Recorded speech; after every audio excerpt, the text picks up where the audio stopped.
Hello everyone, welcome to the channel I of law. मेरे इस channel पे आपको लॉ से रिलेटेड वीडियोस देखने को मिलेंगी। इस वीडियो का टॉपिक होने वाला है स्ट्राइक बाय लॉयर्स, यानी कि वकीलों की हड़ताल। देखिए, इस सेशन में हम समझेंगे कि वकीलों के पास हड़ताल के क्या राइट है, क्या अधिकार है, इसकी लिमिट्स क्या है, सीमाएं क्या है, और हमारा लॉ यानी कि हमारा कानून इस बारे में क्या कहता है। तो चलिए अपने वीडियो को आगे बढ़ाते हैं। स्टार्ट करते हैं इंट्रोडक्शन से। तो देखिए, वकीलों का जो हड़ताल का अधिकार है ना, इसके ऊपर ना दशकों से बहस चल रही है। ठीक है, बहुत ज्यादा बहस चल रही है। लॉ कमीशन ऑफ इंडिया ने एक रिपोर्ट तैयार की थी 1988 में। उस रिपोर्ट का नाम था role of the legal profession in administration of justice. इस रिपोर्ट ने ना ये जो विवाद है ना इनका कि वकीलों को स्ट्राइक करनी चाहिए या नहीं करनी चाहिए, इस विवाद को ना दो पहलुओं में समझाया। देखिए, पहला पहलू था फॉर द राइट। ठीक है, जो कहते हैं कि हाँ, वकीलों का अधिकार है स्ट्राइक पे जाना, जिसमें एडवोकेट्स मानते हैं कि स्ट्राइक पे जाना हमारा प्रोफेशनल और डेमोक्रेटिकल एक्सप्रेशन है। ठीक है, यानी कि हमारा पेशेवर और लोकतांत्रिक अभिव्यक्ति है। और दूसरा पहलू है अगेंस्ट द राइट, कि नहीं भाई, वकीलों का स्ट्राइक पे जाना कोई अधिकार नहीं है। ठीक है, वॉलंटरी ऑर्गेनाइजेशन जो हमारी स्वैच्छिक संगठन है या फिर हमारे जजेस हैं, हमारे न्यायाधीश, ये मानते हैं कि वकीलों को हड़ताल पर जाने का कोई भी अधिकार नहीं है। इसका मतलब जो हमारी रिपोर्ट थी, भारतीय विधि आयोग की रिपोर्ट, लॉ कमीशन की रिपोर्ट, उसके अनुसार जो वकीलों का स्ट्राइक पे जाने का अधिकार है, इसको दो पहलू से देखा हमने। फॉर द राइट कि हाँ भाई ये तो अधिकार है, और अगेंस्ट द राइट, नहीं भाई ये तो अधिकार नहीं है। Why advocates go on strike. देखिए, स्ट्राइक पे जाना इनका अधिकार है या नहीं, ये बात की बातें हैं। सबसे पहले हम यहाँ देखेंगे कि ऐसे कौन से सामान्य कारण है, कौन से कॉमन ट्रिगर है जो एडवोकेट्स को स्ट्राइक पर जाने के लिए मजबूर करते हैं। तो इसमें सबसे पहले आ रहा है हमारे पास कंफ्लिक्ट विद इन्वेस्टिगेटिंग अथॉरिटी, जांच अधिकारियों के साथ टकराव। देखिए, चाहे पुलिस है या कोई जांच एजेंसी है, अगर इनमें से किसी का भी टकराव वकीलों के साथ होता है, वाद विवाद होता है, कोई मारपीट होती है, तो एडवोकेट स्ट्राइक पे चले जाते हैं। नेक्स्ट आता है करप्शन और मिसबिहेवियर ऑफ जुडिशियल ऑफिसर। देखिए, कोई न्यायिक अधिकारी है, जैसे कि जजेस हैं, उन्होंने किन्हीं वकील के साथ दुर्व्यवहार किया। ठीक है, या फिर कोई वकील ने देखा कि यहाँ पे भ्रष्टाचार हो रहा है, तो इन दोनों स्थितियों का विरोध करने के लिए जो वकील होते हैं वो क्या करते हैं, स्ट्राइक पे चले जाते हैं। नेक्स्ट है non filing of vacancies in court for long periods, यानी कि अदालतों में खाली पदों का नहीं भरा जाना बहुत लंबे समय तक। ठीक है, जब लंबे समय से जज या स्टाफ के पद जो है वो खाली पड़े रहते हैं ना, तो इससे क्या होता है, न्याय में देरी होती है। अब न्याय में देरी होती है तो एडवोकेट्स भी एक ही केस पे लगे रहते हैं, तो वो भी परेशान होते हैं। तो एडवोकेट्स क्या करते हैं, स्ट्राइक पे चले जाते हैं। नेक्स्ट आता है withdrawal of jurisdiction and transfer of another court, यानी कि क्षेत्राधिकार हटाना और ट्रांसफर, कोर्ट का अधिकार क्षेत्र बदलने या फिर मामलों को दूसरी अदालत में ट्रांसफर करने का फैसला जो होता है ना, इनके कारण भी एडवोकेट क्या करते हैं, स्ट्राइक पे जाते हैं। अब नेक्स्ट आता है constitution of benches of high court, यानी कि हाई कोर्ट में बेंचों का गठन। देखिए, नई हाई कोर्ट बेंच बनाने की मांग या फिर उनकी लोकेशन को लेकर होने वाले विवादों के कारण एडवोकेट स्ट्राइक पे चले जाते हैं। ठीक है, नेक्स्ट पॉइंट है legislation pass against the interest of the advocate, यानी वकीलों के हितों के खिलाफ कोई कानून पास हो गया, कोई ऐसा नया कानून बना या कोई सरकारी नीति आई जो वकीलों के काम पे या फिर उनके अधिकारों पे कोई नुकसान पहुंचा रही है, तो वकील क्या करते हैं, स्ट्राइक पे जाते हैं। नेक्स्ट आता है issues of national and regional importance affecting the public. कोई राष्ट्रीय या क्षेत्रीय मुद्दे जो होते हैं, वो जो जनता को प्रभावित करते हैं ना, उनके कारण भी एडवोकेट्स क्या करते हैं, स्ट्राइक पे जाते हैं। ठीक है, यानी अगर हम शॉर्ट में कहें तो वकीलों की हड़ताल जो होती है वो सिर्फ उनकी प्रोफेशनल ग्रीवियंसेस के कारण नहीं होती है, यानी कि उनके पेशेवर शिकायतों का नतीजा नहीं होती है, बल्कि कई बार इसमें पब्लिक इंटरेस्ट कंसर्न्स भी शामिल होते हैं। ठीक है, जिसमें जिसको हम कहते हैं जनहित चिंताएं, तो कई बार इसमें जनहित चिंताएं भी शामिल होती हैं। Argument against the strike. देखिए, इसका मतलब होता है हड़ताल के खिलाफ तर्क। इसका मूल सिद्धांत पता है क्या है? इसका मूल सिद्धांत है ड्यूटी ओवर डिस्ट्रप्शन, यानी कि कर्तव्य पहले है, रुकावटें बाद में है। देखिए, अगर हम लॉजिकली और कानूनन की तरफ से देखें तो एडवोकेट्स जो होते हैं ना, वो कोर्ट के अधिकारी होते हैं। हम कहते हैं ना कि advocates are the officers of the court, ठीक है। तो इसका मतलब उनकी अपने क्लाइंट्स के लिए और कोर्ट के लिए, दोनों के लिए ही कुछ गंभीर जिम्मेदारियां होती हैं, ठीक है। वे किसी को भी ब्लैकमेल करने के लिए हड़ताल को ना एक हथियार के रूप में इस्तेमाल नहीं कर सकते। इसी बात को समझने के लिए एक हमारे पास बहुत ही इंपॉर्टेंट केस है, जिसका नाम है Krishnakant तमराकर versus state of Madhya Pradesh. देखिए, ये जो केस है ना, ये एक न्यायिक मिसाल के तौर पे काम करता है। इस केस में कोर्ट ने साफ कहा कि हर एक हड़ताल न्यायिक प्रणाली को और खास तौर पर लिटिजेंट्स को, जो कि पार्टीज टू द कोर्ट है, मुकदमेबाज है, उनको ऐसा नुकसान पहुंचाती है जिसकी भरपाई कभी नहीं की जा सकती, ठीक है। इम्पैक्ट ऑन पेंडेंसी, यानी कि लंबित मामलों पे प्रभाव किसका? स्ट्राइक का। देखिए, जो स्ट्राइक होती है ना, वो लंबित मामलों में आग में घी की तरह काम करती है। आज भी हमारे भारतीय अदालतों में ना करोड़ों केस पेंडिंग है। अगर हम लॉ कमीशन की आंकड़ों की कोई रिपोर्ट देखें ना, तो हमें पता चलता है कि अगर वकीलों की हड़ताल हो जाती है ना, तो जो ये बैकलॉग्स होती है ना, ये किस तरीके से बदतर हो जाती है इनकी स्थिति। एक यहाँ पे एक रिपोर्ट और डाटा रखा हुआ है, जिसमें लिखा हुआ है पेंडिंग ऑन 31 दिसंबर 1987, यानी कि 31 दिसंबर 1987 को पेंडिंग केसेस की संख्या थी 1,75,748। जब इस दिन स्ट्राइक स्टार्ट हुई, वकीलों की स्ट्राइक स्टार्ट हुई। इसके बाद पेंडिंग ऑन 30 जून 1988, सीधे 6 महीने बाद ये जो केस थे, इनकी संख्या, पेंडिंग केसेस की संख्या हो गई 1,85,950। इस दिन स्ट्राइक का एंड हुआ है, यानी कि 6 महीने जो वकीलों ने हड़ताल की है ना, इसकी वजह से देश में 10,202 मामले पेंडिंग हो गए, ठीक है। अब ये जो डाटा है किस तरीके से बढ़ा, पेंडिंग केसेस का डाटा किस तरीके से बढ़ा, due to the strike of the lawyers. Strikes and the right to speedy trial. देखिए, अब हम यहाँ पे ये देखने वाले हैं कि हड़ताल से किसी एक आम इंसान के फंडामेंटल राइट्स, जो कि उसके मौलिक अधिकार हैं, वो कैसे खतरे में पड़ते हैं। देखिए, हमें ये पता है राइट टू स्पीडी ट्रायल क्या है, हमारा फंडामेंटल राइट है, ठीक है। तो वकीलों की हड़ताल सीधे तौर पर जो लिटिगेंट्स है ना, उनके राइट टू स्पीडी ट्रायल का उल्लंघन करती है, ठीक है। ये इसका एक केस है, हुसैना आरा खातून versus home secretary state of Bihar 1988, ठीक है। इस मामले में सुप्रीम कोर्ट ने साफ कहा था कि समय पर न्याय पाना संविधान के आर्टिकल 21 के तहत एक फंडामेंटल राइट है, एक मौलिक अधिकार है।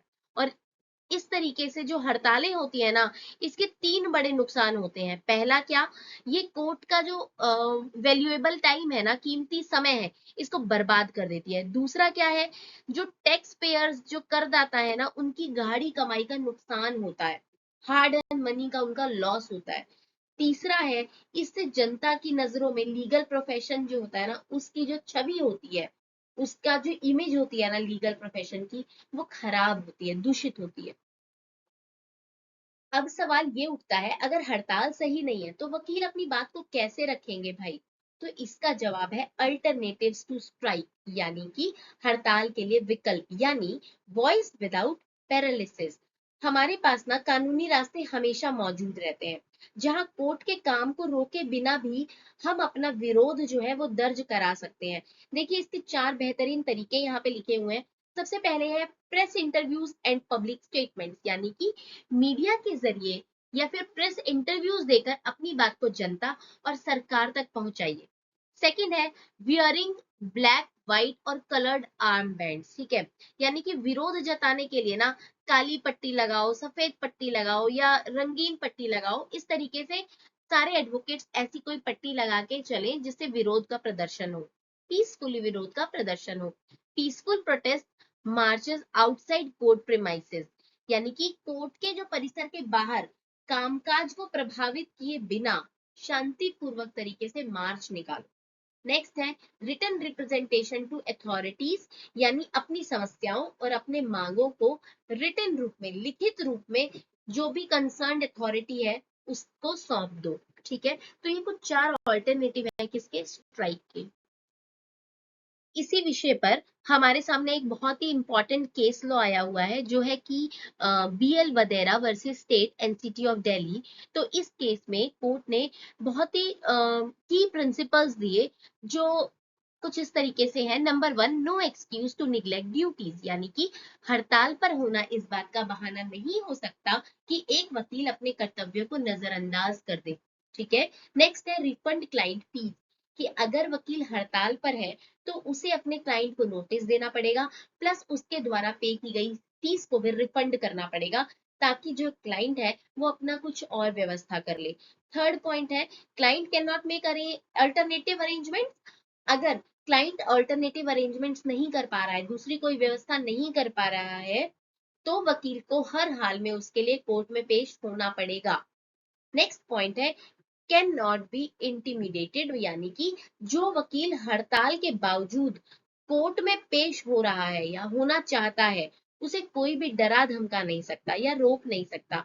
नो डिसिप्लिनरी एक्शन, हड़ताल में शामिल होने से अगर कोई मना कर रहा है, कोई वकील ने मना किया कि मैं हड़ताल में शामिल नहीं होऊंगा, तो उसके खिलाफ किसी भी प्रकार की डिसिप्लिनरी एक्शन नहीं की जा सकती, अनुशासनात्मक कार्यवाही नहीं की जा सकती। ठीक है, अब नेक्स्ट पॉइंट आ रहा है 6 number point, judicial officer can not be threaten, यानी कि ड्यूटी के दौरान कोई भी जुडिशियल ऑफिसर है जो जिसको हम न्यायिक अधिकारी या फिर जज कहते हैं, उनको डराया या धमकाया नहीं जा सकता। फिर आता है कलेक्टिव एडजॉर्नमेंट। देखिए बहुत ही रेयर केसेस में अगर हड़ताल छोटी है और कारण भी सही है ना, तो कोर्ट जो होती है वो कलेक्टिव एडजॉर्नमेंट यानी कि सभी मामलों को आगे बढ़ाने की परमिशन दे सकती है। ठीक है, नेक्स्ट आता है कोर्ट मस्ट हियर एडवोकेट। देखिए अगर कोई वकील अपने केस में बहस करना चाहता है, तो नो मैटर कि बाहर स्ट्राइक चल रही है या कुछ भी है, कोर्ट को उसे सुनना ही पड़ेगा। No review of ex parte decision, अगर वकील के हड़ताल होने पर कोर्ट में एक्स पार्टी फैसला सुना दिया है ना, तो सिर्फ हड़ताल का बहाना बनाकर उस फैसले को रिव्यू नहीं किया जाएगा, उस फैसले की दोबारा समीक्षा नहीं की जाएगी। नेक्स्ट आता है प्रोफेशनल मिसकंडक्ट। देखिए किसी केस का ना ब्रीफ स्वीकार करने के बाद कोर्ट में पेश न होना ना, सीधे तौर पे क्या माना जाता है, प्रोफेशनल मिसकंडक्ट माना जाता है, पेशेवर कदाचार माना जाता है, और कॉन्ट्रैक्ट का उल्लंघन या फिर भरोसा तोड़ना भी माना जाता है। ठीक है, देखिए वकीलों के हड़ताल से जुड़े ना विषय पर ना एक और इम्पोर्टेंट लैंडमार्क केस है हमारे पास, जो है एक्स कैप्टन हरीश उपल वर्सेस यूनियन ऑफ इंडिया का। देखिए इसके जो फैक्ट्स थे ना बहुत ज्यादा चौंकाने वाले हैं। इसमें हुआ क्या, जो पिटिशनर थे हमारे याचिकाकर्ता थे वो हरीश उपल जी थे, वो एक एक्स आर्मी ऑफिसर थे। ठीक है, अब इसमें हुआ क्या, ये 1972 में जब वो बांग्लादेश में तैनात थे, तो उन पर ना एम्बेजलमेंट यानी कि गबन या फिर धोखाधड़ी का आरोप लगा। ठीक है, अब भारत में उनका क्या हुआ, कोर्ट मार्शल हुआ और उन्हें नौकरी से बर्खास्त कर दिया गया और 2 साल की जेल हो गई।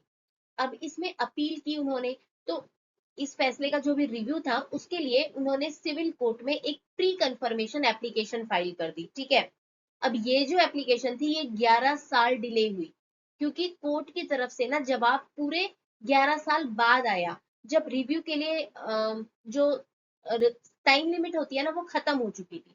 ठीक है, अब इसका पूरा कारण क्या था, इसका रीजन ये था कि वकीलों की ना एक हिंसक स्ट्राइक हुई थी। ठीक है, वॉयलेंट एडवोकेट स्ट्राइक थी इसका कारण, हिंसक हड़ताल थी। उस दौरान ना इस केस के जितने भी जरूरी डॉक्यूमेंट थे ना वो मिसप्लेस हो गए थे, खो गए थे। ठीक है, तो अब इस अन्याय से परेशान होकर के इन्होंने एक स्पेशल पिटीशन फाइल की, जिसमें इन्होंने मांग की कि वकीलों द्वारा जो स्ट्राइक की जाती है ना, इसको इलीगल घोषित किया जाए, गैर कानूनी घोषित किया जाए। तो ये एक बहुत ही लैंडमार्क केस है, आप इस केस को याद करके जरूर जाएंगे। याद नहीं तो केस के फैक्ट्स तो आपको याद ही हो जाते हैं ऐसे ही हम जब चर्चा करते हैं, लेकिन इसका नाम अच्छे से याद करके जाइए, इंपॉर्टेंट केस है। कैप्टन हरीश उप्पल के ना इसी मामले में सुप्रीम कोर्ट ने ऐतिहासिक फैसला सुनाया, जो कोर्ट है ना, उन्होंने रूल्स ऑन स्ट्राइक बताए, ठीक है। वो किस प्रकार थे? सबसे पहले स्ट्राइक इज अनलॉफुल। उन्होंने कहा कि हड़ताल जो है वो गैर कानूनी है। क्लियर बोल दिया कि वकीलों को स्ट्राइक पर जाना गैर कानूनी है, ठीक है।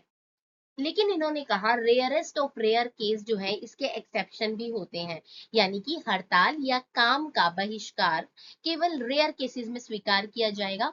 और वो रेयर केसेस क्या है? जब पूरे बार की यानी कि पूरे वकील समुदाय की गरिमा, सम्मान और उसके अस्तित्व पर कोई आंच आ रही है, ठीक है। मतलब पूरे बार की इंटीग्रिटी, रिस्पेक्ट या फिर वर्किंग पर कुछ प्रॉब्लम आ रही है। नेक्स्ट आया, उन्होंने कहा कि वॉइस विदाउट डिस्ट्रप्शन, यानी कि बिना काम रोके आवाज। सुप्रीम कोर्ट ने बोला कि वकील जो है अपनी असहमति जताने के लिए, ठीक है, साइलेंट विरोध करें, ठीक है। मतलब मीडिया को इंटरव्यू दे सकते हैं वो, लेकिन इसकी शर्त केवल ये है कि कोर्ट का काम जो है वो रुकना नहीं चाहिए। इन शॉर्ट, न्याय का रास्ता जो है वो रोकना अब किसी भी हाल में स्वीकार नहीं किया जाएगा, जायज नहीं माना जाएगा। कोर्ट का ये फैसला आया लास्ट में। अब देखते हैं बार काउंसिल ऑफ इंडिया का क्या रुख रहता है स्ट्राइक के लिए। तो इसमें ना हम सेक्शन नंबर 35 देख रहे हैं एडवोकेट एक्ट का, जो हमें ये कहता है कि बीसीआई के पास पूरी पावर है, बार काउंसिल ऑफ इंडिया के पास पूरी पावर है कि किसी भी तरीके का प्रोफेशनल मिसकंडक्ट देखो, अगर किसी वकील ने किया है तो उसके खिलाफ डिसिप्लिनरी कमेटी का गठन करो, ठीक है। अब इस पे ना अदालत ने क्या कहा हुआ है, तो देखिए, common cause versus union of India, इसमें ना साफ कहा था कि अगर कोई भी एसोसिएशन हड़ताल बुलाती है, हड़ताल को निषेध करती है, तो बार काउंसिल ऑफ इंडिया को उसके खिलाफ कड़ी कार्यवाही करनी चाहिए, ठीक है। नेक्स्ट है, जो अभी हमने केस पढ़ा, एक्स कैप्टन हरीश उपल वर्सेस यूनियन ऑफ इंडिया। इस केस में कोर्ट ने फिर से दोहराया कि किसी भी बार एसोसिएशन के पास हड़ताल बुलाने का कोई भी कानूनी पावर नहीं है। फिर आया BCI before the Delhi high court. Delhi high court के सामने ना बीसीआई ने खुद ये माना कि हड़ताल के खिलाफ है बीसीआई, लेकिन अगर न्यायपालिका की गरिमा और स्वतंत्रता से जुड़े कोई भी रेयरेस्ट टू रेयर मामले आते हैं ना, तो उसमें इसकी छूट मिल सकती है, ठीक है। वो भी बहुत शॉर्ट और पीसफुल तरीके से होगी स्ट्राइक। अब देखते हैं अपनी क्लोजिंग स्लाइड, यानी कि समापन नोट जिसको हम हिंदी में बोलते हैं। तो देखिए, इस पूरी कानूनी स्थिति के बावजूद भी ना जमीनी हकीकत ये है कि कोर्ट के बार बार दिए गए ऑर्डर्स के बाद भी जो वकील है ना, वो हड़तालें अपनी जारी रखे हुए हैं, ठीक है। अगर हम डायरेक्ट कहें कि वो वकील जो है वो वायलेशन करते हैं किसका? कोर्ट ऑर्डर्स का, अदालती फैसलों का उल्लंघन करते हैं। देखिए, लॉ कमीशन ऑफ इंडिया की 266 report, law commission of India की 266 रिपोर्ट, जो कि 23 मार्च 2017 को आई थी, तो अपने कुछ आंकड़े बताती है वो, और वो आंकड़े जो है इस बात को साबित करते हैं कि सुप्रीम कोर्ट के बाइंडिंग डिसीजन के बावजूद वकीलों ने ना काम को रोका है, ठीक है, काम को इग्नोर किया है, काम का बहिष्कार किया है, ठीक है। तो इस पूरे डिस्कशन का जो हमारा टेक अवे है, जो निष्कर्ष है ना, वो ये है कि वकीलों के लिए हड़ताल जो होती है हमेशा एक एक्सेप्शन रहेगी, कोई उनका राइट नहीं है, ठीक है। हमारा जो कानून है ना, वो पूरी तरह एक्सेस टू जस्टिस यानी कि न्याय तक पहुंच को बढ़ाता है, और क्या करता है, मौलिक अधिकारों की प्रोटेक्शन करता है। बट वकील कभी कभी स्ट्राइक पर जाकर के ना आम जनता के मौलिक अधिकारों को, फंडामेंटल राइट को इफेक्ट करते हैं। इसी के साथ ये टॉपिक खत्म होता है। अगर आपको मेरे इस टॉपिक में कोई भी डाउट लग रहा है तो आप मुझे कमेंट सेक्शन में लिखिए। अगर किसी और टॉपिक पे वीडियो चाहते हैं तो वो भी आप मुझे कमेंट सेक्शन में मेंशन कर सकते हैं। मेरा वीडियो अगर यूजफुल लगता है, अच्छा लगता है, तो इसे लाइक करिए, मेरे चैनल को सब्सक्राइब करिए। Thanks for watching.